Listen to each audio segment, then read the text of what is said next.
Hola a todos y a todas. Estamos en un nuevo un videochat dedicado a cáncer de próstata. Un videochat que tiene un hashtag que se llama Pregunta Próstata y tenemos con nosotros una oncóloga médica del Hospital Universitario Reina Sofía de Córdoba, María José Méndez. Hola, María José. Hola, ¿qué tal? Pues encantado de tenerte aquí con nosotros. María José es una profesional del Hospital Reina Sofía de Córdoba, es una persona muy ligada a la investigación, está muy ligada a los ensayos clínicos, por tanto es una persona a la cual podremos preguntar esos temas tan importantes que preocupan a muchos pacientes y es qué se está investigando en estos momentos en el ámbito del cáncer de próstata y por tanto intentaremos saber un poco qué es lo que se está haciendo hoy en día para conocer mejor qué tratamientos poner y qué hacer ante un cáncer de próstata. Pero antes de nada me gustaría que empezáramos por qué es el cáncer de próstata, si te parece, y así andamos, ¿vale? Bueno, pues así básicamente para que se entienda bien, un cáncer en general, ya sea en la próstata o en cualquier otro órgano, es un crecimiento incontrolado de células que ocurre dentro del organismo normalmente de forma espontánea. Normalmente, aunque hay algunos casos que están ligados a herencia y alteraciones genéticas, la mayoría son casos que ocurren en la edad adulta y normalmente como consecuencia del envejecimiento celular. Por eso es mucho más frecuente que aparezca cualquier cáncer en ancianos y en especial el cáncer de próstata, pues también es un cáncer del envejecimiento.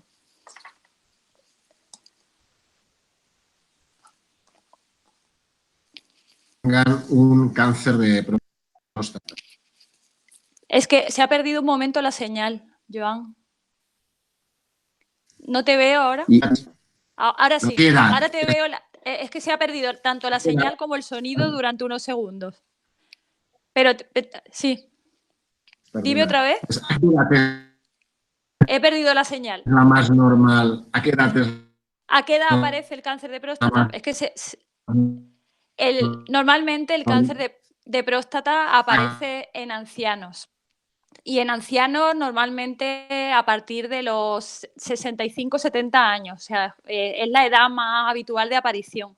Aunque lo que es cierto es que el riesgo comienza en la sexta década de la vida, que es a partir de los 50 años. Por eso a partir de los 50 años pues se recomienda que se realice al menos una determinación en primaria de una analítica de sangre y una valoración urológica si procede porque el médico de primaria piense que es recomendable en ese paciente.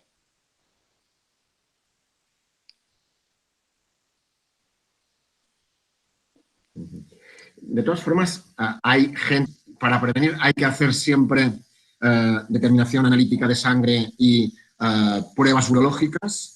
Se recomienda hacer al menos un primer chequeo en los varones mayores de 50 años y en los varones mayores de 40 años si tienen algún antecedente familiar de primer grado. Eso quiere decir que hayan tenido un padre con un cáncer de próstata. Entonces esos varones sí que deben hacerse un chequeo antes, porque ahí sí que puede aumentar un poco el riesgo con respecto a la población normal.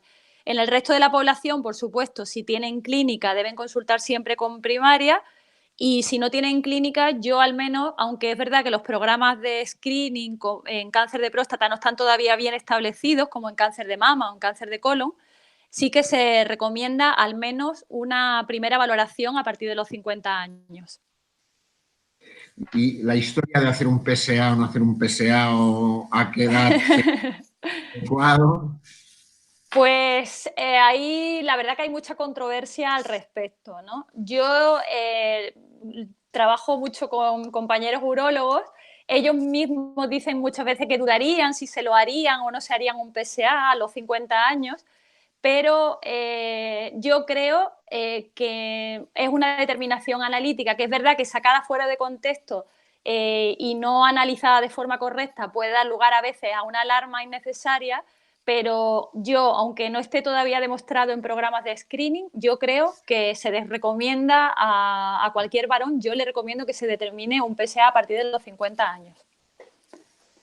Muy bien, perfecto. Pues ya sabemos algo más, es decir, que por tanto es un cáncer en mayores de 65 o 70 años que a partir de la sexta etapa, ¿no? Sexta edad de la vida hay que poder empezar a poder hacer, valorar el riesgo que tiene una persona un hombre de tener un cáncer de próstata y que en ese sentido lo ideal es hacer una analítica de sangre y unas pruebas urológicas, ¿no? Y en este caso tú valoras adecuado hacer un PSA a una persona mayor de 50 años si tiene algunas molestias o alguna cuestión. Sí.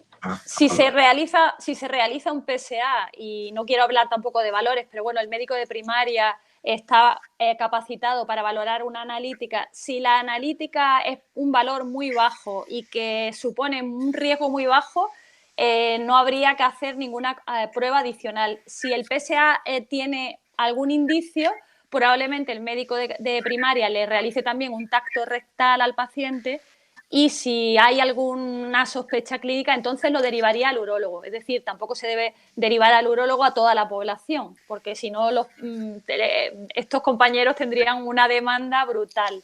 Entonces, bueno, los especialistas ahora mismo somos los que somos y tampoco se puede derivar a toda la población, pero sí a través de primaria pues se puede realizar un primer chequeo y a través de ahí pues mandar al urólogo si hay ya una sospecha clínica de cáncer. Muy bien. Bien, ya sabemos mucho más para poder empezar y me gustaría empezar preguntarte qué tipos de cáncer de próstata hay. ¿Tipos de cáncer? Bueno, pues normalmente, afortunadamente, la mayoría del cáncer de próstata se diagnostica de forma localizada, es decir, no se ha extendido fuera del órgano que es la próstata. Bueno, la próstata en realidad es una glándula que está entre el recto y la vejiga y que es verdad que aunque crece con la edad, normalmente lo que crece normalmente es la hipertrofia prostática benigna, que es una lesión benigna, no el cáncer. En algunos casos, pues sí que se produce sobre la cápsula normalmente prostática o un tumor y normalmente se diagnostica afortunadamente la mayoría sin extensión ni a los ganglios ni a órganos vecinos. Aproximadamente en nuestro medio, porque se realizan más chequeos, yo diría que aproximadamente un 80% se diagnostica de forma precoz y un 5% son con metástasis a distancia y el resto pues también con una enfermedad un poco más localmente avanzada con afectación regional. Eso con respecto a la localización de la enfermedad o extensión. Y luego con respecto al tipo celular o al apellido más común del tumor, pues normalmente hablaríamos de adenocarcinoma, es el tumor más parecido y más frecuente en los varones, el adenocarcinoma de próstata. Luego hay otros tipos que son más agresivos, pero muy poco frecuentes. Por tanto, lo que nos has contado es que normalmente es a partir de ¿no? ¿Es así? Perdona, es que te he perdido de nuevo el sonido y la imagen. Tú en ningún momento Normalmente nos has dicho 80%. No, dice que... No, digo, normalmente nos comentabas que el 80%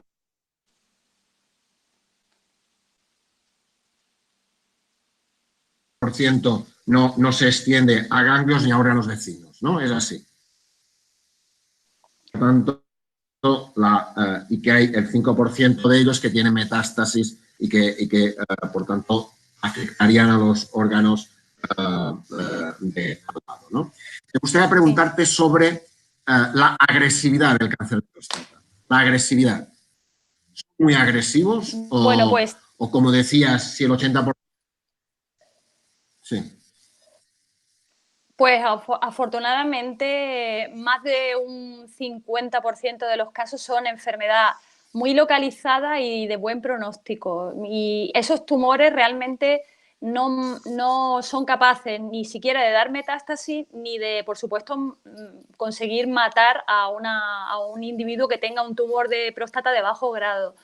De hecho, se dice que en series que se han realizado en ancianos con autopsias, se ha visto que muchos de ellos tenían un cáncer de próstata incipiente, pero que nunca había llegado a sobrepasar los límites de la próstata, ni a dar ni metástasis en los ganglios, ni nada, ¿no? O sea que esos son tumores que aparecen por el envejecimiento, pero no son capaces, no son letales en sí. Y más de un 50% del total de tumores de próstata realmente son de muy, muy buen pronóstico. Pero el 50% que sí puede dar, digamos, que aumenta la mortalidad, son los que son metastásicos al diagnóstico, es decir, ya están extendidos a huesos fundamentalmente, o aquellos que tienen mucha afectación de ganglios regionales. Esos tumores también, cuando son muy indiferenciados, son capaces de dar metástasis a distancia y de poder producir aumento de la mortalidad en los pacientes que lo padecen. Vale. Muy bien. Tenemos una pregunta, una persona que nos ha enviado una pregunta, dice, tengo un cáncer de próstata recién diagnosticado y me gustaría saber cuáles son mis opciones de tratamiento. Vale, bueno, la verdad que solo un cáncer de próstata son muy pocos datos para hacer un poco de estrategia de tratamiento. Entendemos que si, bueno, es una persona que consulta, quizás lo acaban de diagnosticar y quizás se trate de una enfermedad muy localizada. Entonces, bueno, es que, claro, las opciones dependen de cuánta extensión tiene de la enfermedad. Entonces, si ahora mismo lo único que tiene es una biopsia de cáncer de próstata, sin ningún dato más, es decir, tenía una sospecha por la analítica y por el tacto rectal, le han hecho una biopsia y tiene un carcinoma de próstata, pues yo le recomendaría que una vez que se conociera la extensión de la enfermedad, si se trata de una enfermedad localizada, pues es que, claro, depende de si es una enfermedad muy localizada sin ningún ganglio. Se puede en algunos casos, incluso si es un tumor muy localizado y de bajo grado, de muy poco indiferenciado, por así decirlo, esos tumores incluso en algunos casos se puede hacer vigilancia activa, es decir, ni siquiera requieren tratamiento de entrada. Eso se hace en casos muy seleccionados. Si se trata ya de un tumor que tiene un grado de diferenciación ya más a partir de un Gleason 7, que ahora podemos hablar un poco qué significa ese número, si ya se trata de tumores con un Gleason 7, esos tumores se pueden tratar o bien con radioterapia o bien con cirugía, dependiendo un poco de la edad del paciente, la comorbilidad y la preferencia también del paciente, sobre todo por la secuela a corto y largo plazo de ambos tratamientos. Hablando de los Gleason, de la puntuación Gleason, hay una persona que pregunta qué significa, en qué consiste la puntuación Gleason de Gleason. Bueno, pues lo que comentaba antes, normalmente cuando el médico realiza una biopsia, la manda al patólogo, el patólogo es el médico encargado de ver al microscopio esa biopsia con una tinción especial y va a ver si se trata de un tumor muy indiferenciado, es decir, con tendencia a crecer muy rápido. Eso ocurre en los tumores que son Gleason a partir de 7, sobre todo 8, 9 de Gleason son tumores muy agresivos y de peor pronóstico. No quiere decir que, por supuesto, no tengan tratamiento, pero son de peor pronóstico. Y tumores de bajo grado, 4, 5 o hasta 6, son tumores menos diferenciados, menos agresivos y, por tanto, de mejor pronóstico. Muy bien. Muy bien, perfecto. Hay una persona que nos pregunta cómo afecta la vida cotidiana un cáncer de próstata. Pregunta si puede trabajar, hacer ejercicio y realizar sus actividades habituales. Entiendo que se refiere a cuando ya está en tratamiento, ¿no? Para el cáncer de próstata. Efectivamente, sí. Bueno, pues, pregunta, mejor dicho, sí. ¿cómo afectará mi cáncer de próstata a mi vida cotidiana? Sí. Bueno, pues ¿Cáncer de próstata? sí, efectivamente, claro, un cáncer de próstata que requiera tratamiento, ya sea cirugía o radioterapia, pues evidentemente va a conllevar un cambio un poco en su vida, pero en la mayoría de los casos puede ser temporal y el paciente puede incorporarse posteriormente a su actividad normal. Sí que es cierto que, bueno, que dependiendo de qué tratamiento se haya hecho, va a tener probablemente alguna secuela. en algunos casos de mayor o menor grado, dependiendo un poco de la toxicidad que tengan con los distintos tratamientos, porque tanto la radioterapia como la cirugía en la enfermedad de este tipo localizada también produce secuelas. Pero sí que es verdad que los tratamientos cada vez, tanto la cirugía como la radioterapia, ha mejorado mucho, ha mejorado también la recuperación de los pacientes y las secuelas también han disminuido en intensidad, de forma que muchos pacientes pueden hacer una vida prácticamente normal después de haber sido tratados.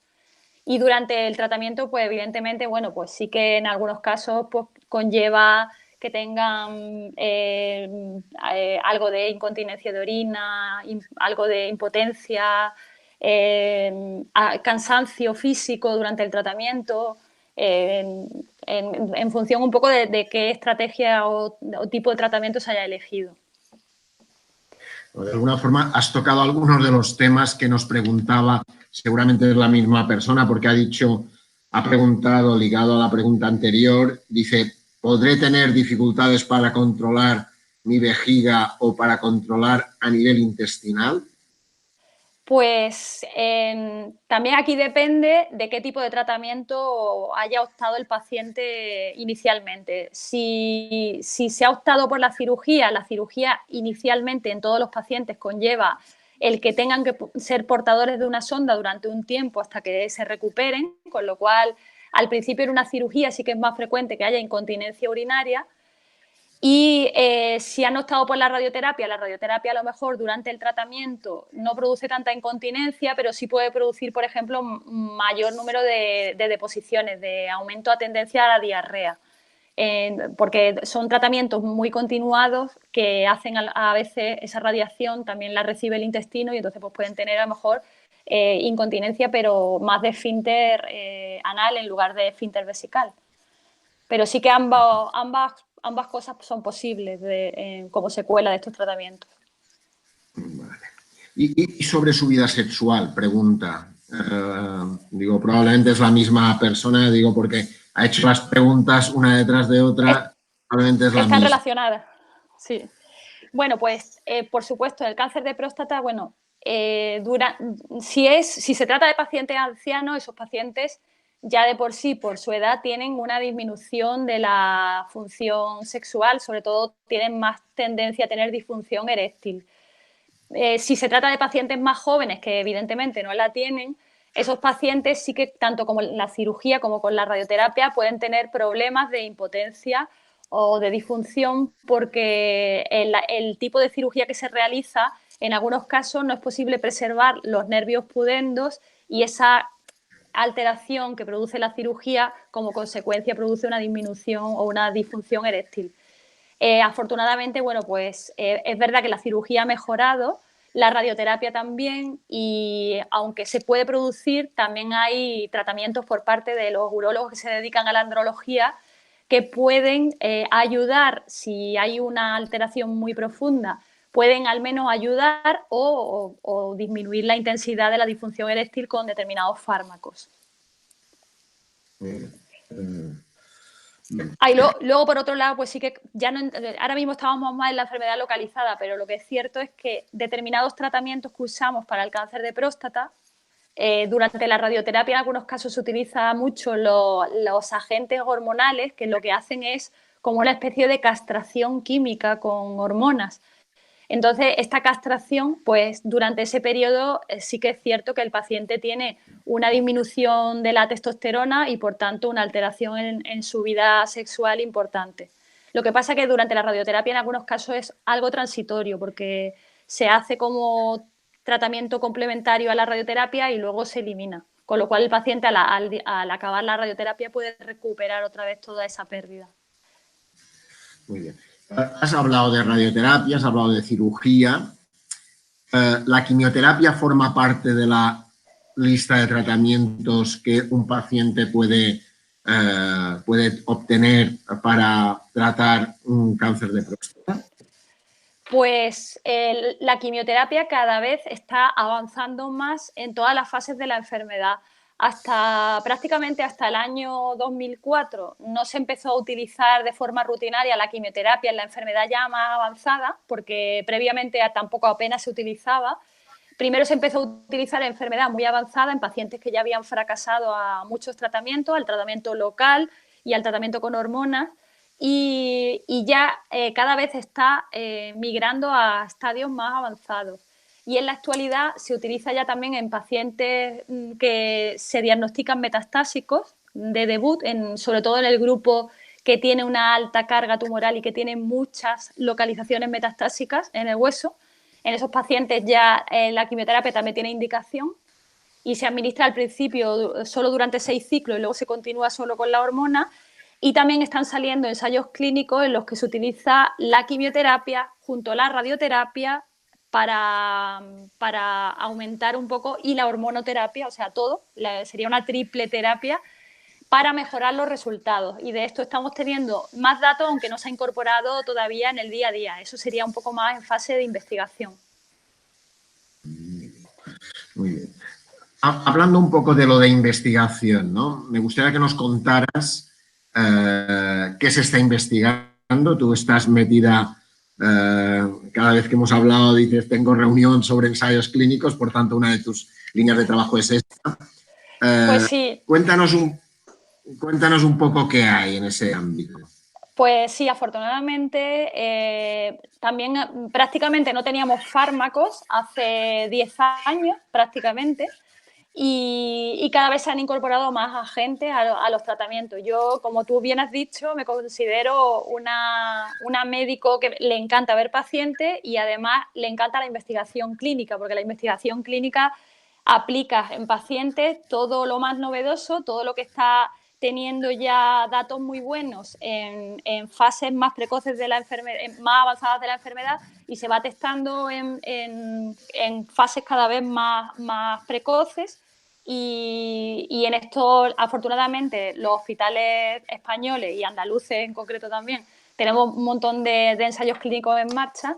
Lo que más se está trabajando ahora mismo se está trabajando con agentes hormonales de nueva generación, que algunos de ellos ya los tenemos comercializados en fases avanzadas, pero también están migrando a fases más... Es que en oncología siempre funciona así. Primero en enfermos, digamos, que no tienen opciones, cuando se demuestra que han funcionado ahí, pues ya se intentan adelantar a enfermos que afortunadamente todavía les quedan muchas opciones, pero para ver si el añadirlo al principio mejora los resultados de supervivencia. Entonces, básicamente sería combinaciones con nuevos agentes hormonales de nueva generación, que no son ya las hormonas antiguas, quimioterapia y quimioterapia de nueva generación. Y luego también se está trabajando mucho con determinadas mutaciones. Algunos pacientes con cáncer de próstata tienen unas mutaciones que también tienen algunos pacientes con cáncer de mama y algunas pacientes con cáncer de ovario. Son mutaciones de los genes reparadores del DNA y son muy conocidas a nivel de la opinión pública porque, bueno, pues se incide mucho en ellas porque son pacientes que tienen esas mutaciones, tienen un riesgo muy alto de desarrollar neoplasias, tanto de mama como de ovario, y en el caso de familias con cáncer de próstata, pues algunos en concreto que tienen estas mutaciones, ya sea desde que nacieron o ya sea como fruto de una enfermedad muy tratada, que también pueden aparecer, pues se tratan con agentes orales solo para esos pacientes que tienen mutaciones. Y la inmunoterapia también, más tímidamente que en otros tumores, también se está incorporando al cáncer de próstata y esperemos, yo creo que en el plazo de un par de años podamos tener resultados buenos con la inmunoterapia en cáncer de próstata. Muy bien. Por tanto, de alguna forma nos estás diciendo que el futuro del cáncer de próstata va a variar mucho el tratamiento, probablemente. Sí, probablemente vamos a poder identificar mejor poblaciones, aunque sea un mismo cáncer, el cáncer de próstata, tenga distintas poblaciones, y dependiendo de qué población sea, por ejemplo, los pacientes que tienen esas mutaciones, a lo mejor de entrada se tratan con estos fármacos que van para esas mutaciones y luego se tratan con lo habitual. Los que no lo tengan, a lo mejor son tumores que no responden a hormonas, se traten más con quimio, y los que sean pacientes que respondedores, que tú ya lo sepas identificar a priori por análisis molecular, pues se puedan tratar con agentes hormonales directamente, porque sabremos o esperaremos obtener mejores resultados, sobre todo en el análisis de biomarcadores y poder conocer eso desde el principio para enfocar al paciente de una manera u otra. Pero sí, probablemente va a cambiar mucho el tratamiento en breve. De hecho, ha cambiado en los últimos 5 años mucho. Tú decías que hace 10 años no había casi tratamientos, ¿no?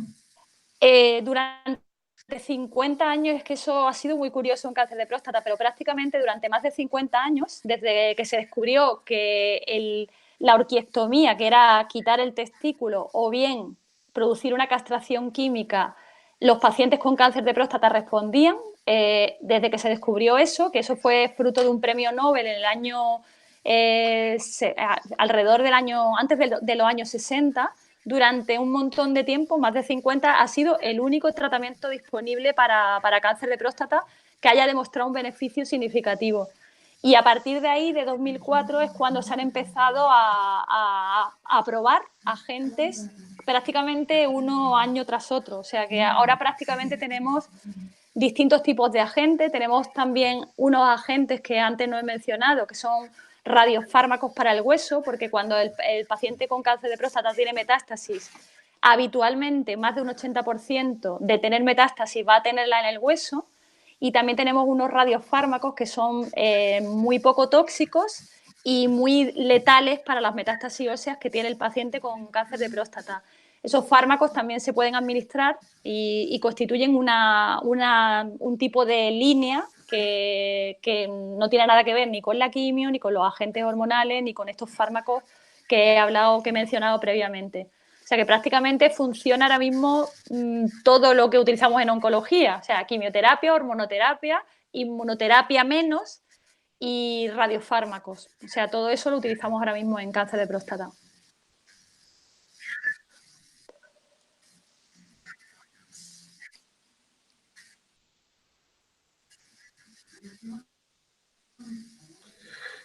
Muy bien. Cuéntanos un poco de cómo va a ser el futuro, ¿no? O cómo está haciéndose o dónde se está trabajando en estos momentos. Pero también me gustaría que nos valoraras algunas de las cosas que nos plantean algunos pacientes y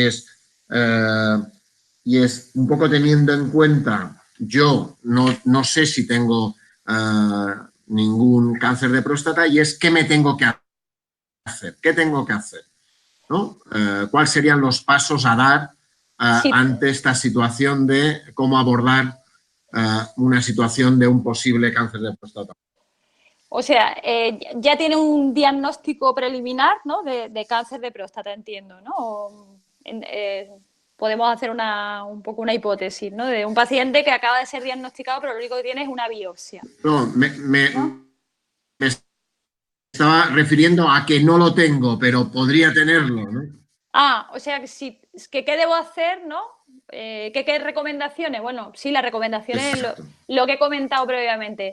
La verdad, pacientes muy jóvenes, en general, el cáncer de próstata es una enfermedad del envejecimiento y pacientes de menos de 50 años, excepto que tengan antecedentes familiares, que sí que los pacientes que tengan un padre que ha tenido un cáncer de próstata, eso sí, a los 40 años se deben hacer un primer análisis. En el resto de pacientes, hasta los 50, yo no recomendaría nada excepto que hubiera síntomas. Si hay síntomas que no son normales con esa edad, de alteraciones urinarias, molestias, pues entonces sí que recomiendo que vayan al médico y comenten esa molestia y se haga un análisis. Y a partir de los 50, pues como el riesgo sí que aumenta, pues al menos una analítica y una valoración en el médico de atención primaria.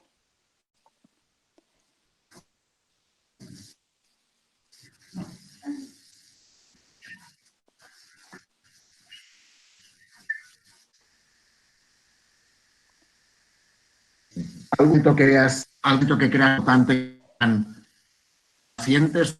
La escuela de pacientes es baja con pacientes. Lo que intentamos es pacientes a que se formen e incluso que ayuden a otros autores. ¿Cuál es el elemento que nos permita darles algunas pistas mayores para abordar un posible cáncer de próstata, que tú decías muy bien que es un cáncer ligado al envejecimiento, ¿no? Es decir, que así como vas avanzando la vida, las células se van, diríamos, están afectadas, empiezan a diferenciarse de una manera patológica en ese sentido y producir un cáncer de próstata, ¿no? ¿Qué podríamos decir en ese sentido? Como recomendación a la población en general, ¿no? A ver, realmente es que la mayoría de cáncer de próstata no produce síntomas, porque los síntomas que he comentado de urgencia para orinar, cantidad de veces que se levanta el paciente para orinar por la noche, que eso se llama nicturia, pues normalmente la nicturia, la disminución de la potencia del chorro, digamos, o la urgencia misional, pues pueden ocurrir más por la edad, por una hipertrofia prostática benigna. Entonces, en un paciente que sea mayor, bueno, pues vigilar un poco esos síntomas, aunque la mayoría de las veces se trata de una enfermedad benigna, es decir, tampoco que ahora todo el mundo que tenga ese tipo de cosas en la edad ya a partir de los 60, 70 años no se asuste, porque la mayoría va a ser una patología benigna, pero bueno, que esté un poco más atento. Y por supuesto, bueno, pues como aunque es muy poco frecuente, pero hay algunos pacientes que tienen ya metástasis cuando se diagnostican, pues todo el tipo de dolor óseo, que sobre todo va a cada vez a más, que no se mejora ni con el reposo, que te despierta y que va aumentando en intensidad, pues también requiere una valoración por parte del médico de atención primaria, que debe solicitar pruebas si no cuadra mucho con un dolor tipo reumatológico normal. Eso sería así un poco lo más frecuente, porque afortunadamente, bueno, la mayoría se diagnostican a veces muy precoces y solo por un simple análisis, no hay síntomas clínicos de la enfermedad. Muy bien. Por tanto, la clave es, a partir de cierta edad, a partir de los 50 años, valorar cuáles son los elementos que pueden, con su médico de cabecera, valorar si es necesario hacer alguna analítica de sangre o alguna prueba urológica que pueda detectarnos o ayudar a detectar un posible cáncer de próstata. Y si fuera necesario, a partir de ahí, o el urólogo o el oncólogo, valorar cuáles serían los tratamientos adecuados para esa persona en el caso de que tuviera un cáncer de próstata, ¿no? Sí, yo lo que sí recomiendo, y yo creo que cada vez está cambiando muchísimo y en eso vosotros estáis ayudando mucho más, es un paciente bien informado, es un paciente que sabe elegir mejor. Entonces, lo que yo sí recomiendo es que el paciente se ha valorado, por ejemplo, si hay dos opciones de tratamiento y tanto se puede hacer cirugía como radioterapia, que sea valorado por los médicos que administran ese tipo de tratamiento, ya sea el urólogo o el oncólogo radioterápico, porque el paciente tiene que decidir, pero conociendo las dos opciones bien. Entonces, en ese sentido sí que animo a que los pacientes siempre sean valorados y que se informen muy bien antes de seleccionar a un determinado tipo de tratamiento y que se lean un poco los pros y los contras de cada uno y no simplemente nos dejen a nosotros la papeleta de decir, ¿qué haría usted? ¿No? Porque yo creo que en eso el perfil está cambiando afortunadamente y que el paciente también tiene mucho que decir en todo esto. Sin duda alguna. ¿Alguna cosa más que creas importante que conozcan nuestros pacientes y que no ha salido? ¿O que creas que vale la pena que conozcan? ¿Algo que añadir? Bueno, yo como oncóloga, como con todo el tema este de ensayos, que en la mayoría de los casos, tanto en la enfermedad localizada como en la enfermedad avanzada, yo recomiendo mucho la inclusión en ensayos clínicos, porque normalmente los ensayos clínicos ya en las situaciones que tenemos ahora mismo en general en Andalucía, muchos son ensayos fase 3 que comparan ya con el estándar, es decir, que en esos ensayos clínicos no van a perder nada, ni se va a experimentar normalmente nada que no sea seguro. Entonces, como ya sabemos lo que da la ciencia que tenemos hasta ahora, pues yo siempre recomiendo que si hay posibilidad, pues se incluyan en ensayos clínicos, que no son para experimentar con los pacientes, que normalmente es para algo bueno para ellos. Eso sí lo recomendaría eso, una gran información por parte de ellos y que pregunten si hay ensayos clínicos disponibles porque son buenas opciones normalmente. Muy bien, María José. Un placer haberte tenido, un placer haber conocido la cantidad de líneas de tratamiento que hay en la actualidad y que seguramente harán que el cáncer de próstata no se parezca en nada en el futuro a cómo está siendo tratado en estos momentos y que nos permita avanzar, ¿no? Para eso es muy importante que los pacientes a partir de los 50 años sean conscientes de que tienen que hablar con su médico de cabecera para valorar si necesitan hacerse alguna prueba, si tienen algunos antecedentes, un poco cuáles serían los elementos a hacer para que, un poco como decía, si la mayoría de los cánceres que se diagnostican son en buen pronóstico, por tanto, que siga siendo así, incluso cada vez mejor, ¿no? Esa sería lo ideal, ¿no? Sí, en ese sentido también me gustaría destacar que es verdad que a veces el cáncer de próstata, no hemos hablado un poco de números por no dar muchas cifras, pero es verdad que es el cáncer en España más frecuente en el varón, es más frecuente que el cáncer de pulmón, aunque el cáncer de pulmón, por supuesto, es el que más mata, pero el cáncer de próstata es el que más se diagnostica y a veces los pacientes no son visibles, ¿no? Entonces, al contrario que las mujeres que sí que vamos más a las revisiones del ginecólogo, estamos como más pendientes de todo eso, pues creo que el varón con cáncer de próstata debe ser también más visible porque no pasa nada, la mayoría se cura y pueden ayudar mucho a otros pacientes si aumenta la visibilidad de la enfermedad en la población. Entonces, también me gustaría eso, que en un futuro tuviera la misma visibilidad que tiene el cáncer de mama, porque es que es igual de frecuente o incluso más. Muy bien. Eso es muy importante, por tanto, dar esta sesión de hoy con la sesión de mañana que vamos a realizar, lo que pretenden es poner en valor la importancia de un cáncer que, como tú dices, tiene que tener una mayor visibilidad, porque siendo un cáncer el más frecuente en el varón, no el que más mata, que sería el cáncer de pulmón, pero es el más frecuente en el varón, tenga una visibilidad mucho mayor para poder hacer el diagnóstico más temprano y el tratamiento más adecuado cuanto más pronto se haga, ¿no? Eso sería lo ideal, ¿no? Efectivamente. Muy bien, pues muchísimas gracias, María José, por haber estado con nosotros, un placer, y esperamos seguir colaborando con el Hospital Reina Sofía, contigo misma, en cuestiones hablando de cáncer o hablando de cáncer de próstata o de otros cánceres que siempre son objeto de nuestros videochats. Muchísimas gracias. Muchísimas gracias a ti también y por hacer esta labor de divulgación tan buena. Muchas gracias. Muy bien. Pues nada, gracias a ti, ¿eh? Gracias.